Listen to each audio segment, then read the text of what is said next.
안녕하세요. 사랑하는 성도님, 영혼의 샘물 은혜의 자리에 오심을 축복합니다. 사랑의 주님이 우리와 함께 하십니다. 우리와 함께 하시는 주님을 찬양합니다. 기도합시다. 주님, 그 크신 은혜와 사랑에 감사드립니다. 우리를 사랑하셔서 십자가의 은혜로 구속하여 주시고 거룩한 믿음의 길, 하나님의 자녀된 복된 길로 인도하여 주신 주님, 오늘도 주님의 말씀을 사모하고 또 기대하며 주님 앞에 섭니다. 이 시간도 성령님 우리와 함께하여 주셔서 주님의 거룩하고 귀한 생명의 말씀으로 깨우쳐 주시옵소서. 오늘도 말씀을 읽고 묵상할 때 성령님 오셔서 우리의 마음을 열어주시고 눈을 뜨게 하여 주시고 생명의 말씀 깨닫게 하여 주셔서 그 말씀대로 순종하며 살아가는 저희가 되게 하여 주시옵소서. 오늘도 주님 채워주시는 말씀으로 믿음의 사순절 순례길을 거룩하게 승리하도록 함께하여 주시옵소서. 예수님 이름으로 기도합니다. 아멘. 오늘 말씀은 마가복음 14장 1절에서 11절입니다. 이틀이 지나면 유월절과 무교절이라 대제사장들과 서기관들이 예수를 흉계로 잡아 죽일 방도를 구하며 이르되 밀란이 날까 하노니 명절에는 하지 말자 하더라. 예수께서 베다니 나병 환자 시몬의 집에서 식사하실 때에 한 여자가 매우 값진 향유 곧 순전한 나드 한 옥합을 가지고 와서 그 옥합을 깨뜨려 예수의 머리에 부으니 어떤 사람들이 화를 내어 서로 말하되 어찌하여 이 향유를 허비하는가? 이 향유를 300데나리온 이상에 팔아 가난한 사람들에게 줄 수 있었겠도다 하며 그 여자를 책망하는지라. 예수께서 이르시되 가만두라. 너희가 어찌하여 그를 괴롭게 하느냐? 그가 내게 좋은 일을 하였느니라. 가난한 자들은 항상 너희와 함께 있으니 아무 때라도 원하는 대로 도울 수 있거니와 나는 너희와 항상 함께 있지 아니하리라. 그는 힘을 다하여 내 몸에 향유를 부어 내 장례를 미리 준비하였느니라. 내가 진실로 너희에게 이르노니 온 천하에 어디서든지 복음이 전파되는 곳에는 이 여자가 행한 일도 말하여 그를 기억하리라 하시니라. 12 중에 하나인 가룟 유다가 예수를 넘겨주려고 대제사장들에게 가매 그들이 듣고 기뻐하며 돈을 주기로 약속하니 유다가 예수를 어떻게 넘겨줄까 하고 그 기회를 찾더라. 아멘. 자, 예수님의 십자가의 죽음이 점점 가까이 다가오고 있습니다. 이제 유월절 이틀 전이었어요. 그래서 이틀이 지나면 유월절과 무교절이라. 자, 유월절은 이스라엘 백성들에게는 사실은 새해와 같아요. 그날은 이스라엘이 애굽 이집트에서 탈출하여 하나님의 약속의 땅을 향해 출발한 때이기 때문이죠. 그래서 니산월 14일은 유월절인데 무교절은 그 다음 날부터 한 주간이 무교절이에요. 그래서 보통 유월절과 무교절을 하나로 보기도 하죠. 바로 이틀 후면은 이렇게 유월절, 무교절이 될 것인데 그때 대제사장들과 서기관들은 어떻게 예수를 흉계로 잡아서 죽일까를 고민하고 있습니다. 그래서 그들이 예수를 죽일 방도를 찾고 있지만 그들은 이 백성들이 난동을 부리고 밀란을 일으킬까봐 지금 그 때만, 안전한 때만 지금 찾고 있는 상황이죠. 자, 이때 예수님께서는 베다니 나병 환자 시몬의 집에서 식사하시고 있었습니다. 베다니는 예루살렘에서 가까운 지역이죠. 그리고 이곳에는 예수님의 친구 나사로가 있는 곳이기도 합니다. 자, 나병 환자 시몬의 집 이렇게 한 것으로 봐서 아마도 이 시몬은 나병에 걸렸다가 예수님이 치유해 주신 은혜를 입은 사람인 것이다. 우리는 충분히 생각할 수 있습니다. 자, 그들이 식사를 하죠. 자, 식사한다는 것은 비스듬히 있게 누운 그러한 상태를 의미하기도 합니다. 식사법이 우리와 다르죠. 그래서 비스듬히 이렇게 기대어 놓고 이렇게 빵과 뭐 이렇게 찍어서 먹는 그러한 식사법이었던 것이죠. 자, 이러한 이제 식사하는 모습이에요. 그런데 한 여자가 매우 값진 향유, 나드 향유가 담긴 옥합을 가지고 와서 그 옥합을 깨뜨려 예수의 머리에 붓습니다. 서 있거나 이렇게 하면은 머리에 부는 것이 쉽지 않죠. 그러나 식사하려면 이렇게 옆으로 비스듬히 기대어 있으니까 누구든지 얼마든지 와서 머리에 이렇게 부을 수 있는 그러한 모습이죠. 자, 옥합을 깨뜨렸다. 원래 이 깨뜨렸다라고 하는 이 표현은 완전히 밀봉해 놓은 것을 열었다라는 그러한 뜻이에요. 그러니까 그냥 열려진 채로 있던 것을 깨뜨린 것이 아니라 완전히 밀봉되어 있던 것을 깨뜨렸다. 그러니까 이 옥합은 한 번도 사용하지 않은 옥합, 한 번도 사용하지 않은 나드 향유다라는 것을 알 수 있어요. 깨뜨린다고 하는 이 단어에는 헌신과 드림, 그리고 더 나아가서는 완전히 깨뜨렸기 때문에 다른 용도로는 사용하지 않는다. 오직 이 일을 위해서만 이것을 쓴다라고 하는 그러한 굉장히 중요한 헌신적 의미가 담겨 있습니다. 이렇게 깨뜨려 향유를 예수님 머리에 부었습니다. 자, 요한복음에도 이와 비슷한 말씀이 나와요. 이런 이야기가 나오는데 이제 학자들은 요한복음에 나오는 이 사건과 이 마가복음의 사건이 같은 거냐 아닌 거냐에 대해서 좀 논박이 있어요. 같이 본다고 하면은 아니면 뭐 다르게 본다고 하더라도 요한복음에 기록된 그 내용에는 예수님의 발에 향유를 부은 것으로 되어 있지만 이 마가복음에서는 머리에 향유를 이렇게 부었습니다.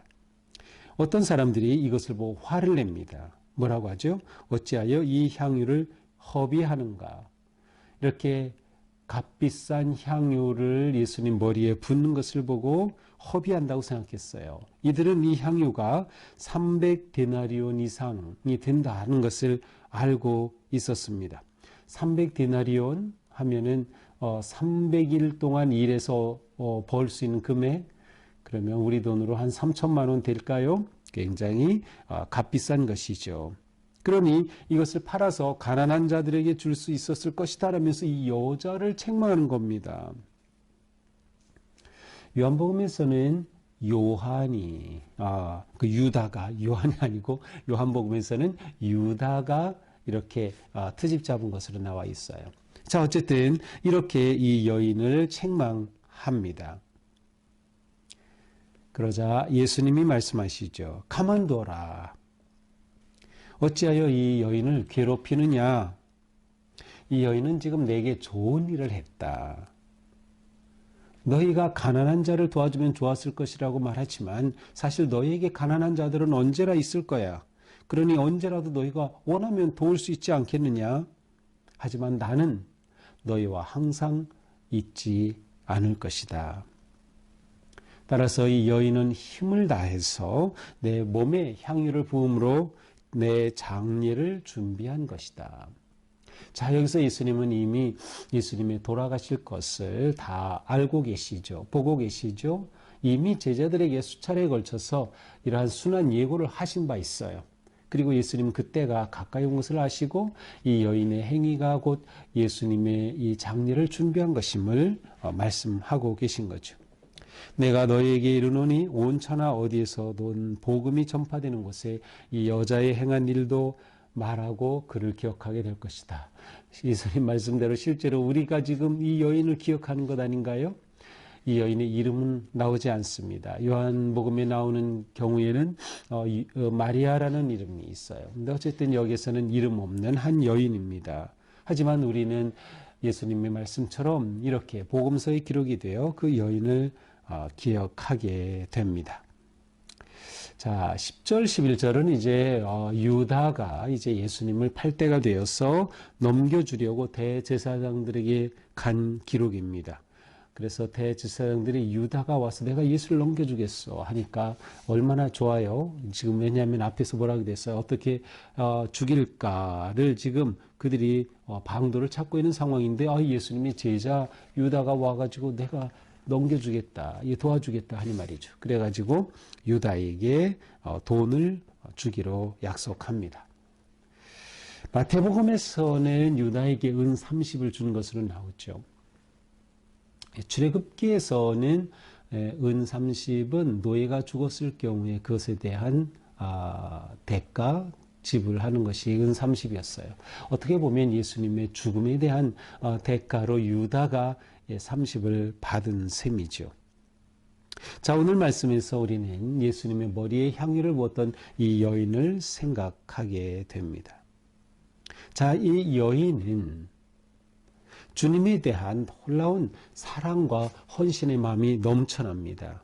어쩌면 나병 환자 시몬의 집이라고 한 것으로 봐서 이 나병 환자 시몬과 관계되어 있는 한 여인일 수도 있어요. 그렇다면 그것은 자기 오빠일 수도 있고 동생일 수도 있는데 어쩌면 아버지일 수도 있고요. 그런데 자기 가족의 예수님의 은혜로 치유받은 것이 너무나도 감사해서 이렇게 예수님의 머리에 향유를 부은 것일 수도 있고요.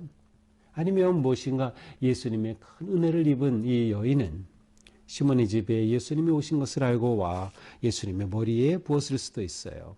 자, 어쨌든 여기서 중요한 것은 무엇이에요? 이 여인은 예수님에 대한 감사와 사랑의 마음으로 행동하고 있다는 것입니다. 특별히 이 여인의 행동은 향유, 나드 향유 옥합을 완전히 깨뜨려 예수님의 머리에 부은 것입니다. 옥합을 깨뜨렸다. 완전한 예수님에 대한 헌신이죠. 향유의 가치는 굉장히 비싼 것이었어요. 어쩌면 이 여인은 지금까지 향유를 모으느라 지금의 모든 인생을 다 투자했는지도 몰라요. 그런데 중요한 것은 이 향유를 주님을 위해 깨뜨렸다는 것이죠. 이 여인에게 더 이상 옥합은 주인이 되지 못했습니다. 옥합이 여인의 주인이 된 것이 아니라 이 여인이 옥합의 주인이 되어 깨뜨려 하나님께 드린 것이죠. 자, 옥합에 담긴 이 향유가 보배가 되는 순간이었습니다. 옥합은 그것 자체가 목적이 되면 그 인생은 문제가 있는 거죠. 하지만 그 옥합이 무엇인가 가치 있는 것을 위해 사용이 되면 그 옥합은 충분한 가치를 지닌 것이 되는 거죠. 옥합이 보배가 되는 그러한 순간이었습니다. 이 여인은 순전한 나드 향유를 주님께 부어드렸던 것이죠. 이것은 이 여인의 마음을 그대로 나타납니다. 예수님을 향한 순수한, 순전한 마음과 사랑과 헌신을 그대로 드러내고 있죠. 이렇게 깨뜨릴 때 거기에는 향유가 가득, 그 향기가 가득했을 겁니다. 깨뜨려질 때 향유가 가득한 이 이미지를 우리 인생에 적용해 보면 어떨까요? 내가 소중하게 여기던 그 무엇인가를 깨뜨릴 때, 주를 위해 깨뜨릴 때 그곳에는 아름답고 거룩한 향기가 가득하게 된다라는 거죠. 믿음의 사람은 깨어질 때 향기를 바랍니다. 믿음의 사람은 자기가 깨어질 때도 향기를 바라고 자기의 소유를 깨뜨릴 때도 향기를 바라는 거죠. 마치 향나무와 같이 아무리 도끼로 향나무를 찍어도 향나무는 죽어가면서도 향을 바라는 것처럼 주님의 제자는, 주님의 사람은 깨뜨릴 때, 자기가 깨어질 때 향기를 드러내는 아름다운 인생이 된다. 자, 그런데 이 여인은 이 모든 것을 아낌없이 드렸어요. 옆에 있던 사람들은 이 여인에게 허비한다고, 낭비한다고 비난하고 있어요. 하지만 이 여인에게는 전혀 이것이 낭비가 아니었습니다. 사랑에는 낭비가 없기 때문입니다. 우리가 사랑을 위해서, 또 사랑하기 위해서, 사랑하는 자를 위해서 무엇을 사용한다, 드린다, 헌신한다? 조금도 낭비라고 생각하지 않을 겁니다. 이 점이 중요한 거죠. 사랑에는 낭비가 없는 겁니다. 이것이 우리가 주님을 사랑하는, 그래서 우리가 주님을 사랑하기에 주님 앞에 내 삶을 드리고 헌신하며 또한 내가 기쁨으로 주님 앞에 드리는 것이죠. 여기에는 어떠한 아까움도 없어요. 어떠한 허비도 없어요. 주님께 드려지는 것은 가장 귀하고 아름답기 때문이죠. 사랑에는 낭비가 없듯이 주님께 낭비가 없는 것입니다. 드림은 결코 낭비가 아닙니다. 드림은 사랑의 거룩한 완성이 되는 거죠. 내 자신을 주님 앞에 드린다는 것은 더욱 거룩한 아름다운 일이 되는 것이죠. 한편으로는 우리가 주님 앞에 내 삶을 드리기 위해서 또한 깨어져야 한다는 점도 생각해 볼 필요가 있습니다. 이 향유가 그대로 봉인되어서 깨어지지 않는 한 주님께 드려질 수 없었던 것이죠. 우리가 주님 앞에 내 삶을 드린다는 것은 완전히 내 자신을 깨어 주님 앞에 헌신하는 것이죠. 온전히 주님을 의지하고 주님 앞에 나를 드리는 것과 연결이 됩니다. 사람들은 얼마나 가난한 사람들에게 주면 좋을 텐데 그렇게 말하죠. 그런데 예수님은 나는 너희와 언제나 같이 있는 게 아니다. 너희 주변에 가난한 자들은 항상 있어. 하지만 나는 그렇지 못해. 예수님은 이제 십자가에 달려 돌아가시고 부활하시고 승천하실 모든 것들을 내다보시죠. 너무나도 중요한 일입니다. 기회는 이때뿐이었습니다. 이 여인이 예수님께 향유컵을 깨뜨려 머리에 기름을 부을 수 있는 기회는 이번뿐이었어요. 기회를 놓치지 않은 것이죠. 거기에 모여있던 사람들은 이것이 어떤 기회인지조차 몰랐습니다. 믿음의 사람은 섬김과 사랑의 기회를 놓치지 않습니다. 주님을 사랑하기 위한 사랑의 삶의 기회를 놓치지 않습니다. 언제나 이 기회를 찾아서 기꺼이 주님 앞에 드리고 힘을 다하여 드리며 헌신하는 것이죠. 주님을 위한 것이라면 모든 것이 가한 것, 그것이 곧 제자된 우리의 삶일 것입니다. 그러니 우리는 자신의 필요에 따라 살지 않고 하나님의 뜻에 따라 살아가는 겁니다. 어쩌면 이 여인은 자기의 필요 때문에 향유를 이렇게 사두었을 것입니다. 하지만 이제 주님을 만나고 주님을 알게 되고 주님을 사랑하게 되면서 이제는 이 모든 것이 다 주님을 위한 것이 되었습니다. 내 필요가 아니라 주님을 위한 것일 때 이것보다 거룩하고 아름다운 것은 없을 것입니다. 우리의 삶이 이렇게 하나님 앞에 거룩하게 드려지는 삶이 되기를 축복합니다. 그리고 우리가 하나님께 드리는 것, 하나님을 사랑하면은 어떠한 것도 낭비가 아니다, 허비가 아니다.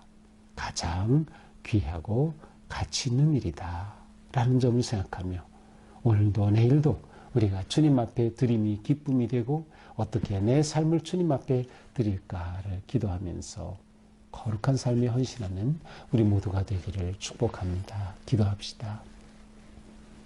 주님 감사합니다. 오늘 말씀처럼 저희의 삶이 주님 앞에 아름다운 향기가 되기 원합니다. 주님 앞에 드림이 아까운 것도 아니고 허비하는 것도 아니고 진정한 사랑의 고백이며 주님에 대한 온전한 헌신이 되도록 저희의 삶을 인도하여 주시옵소서. 오늘 우리의 삶이 주님 사랑 안에서 감사하고 기쁨이 넘치고 소망이 가득한 은혜의 삶, 승리의 삶 되게 하여 주시옵소서. 예수님 이름으로 기도합니다. 아멘. 네, 오늘도 주님의 은혜 안에서 우리의 삶이 이처럼 거룩하고 아름답게 드려지기를 축복합니다. 사랑합니다.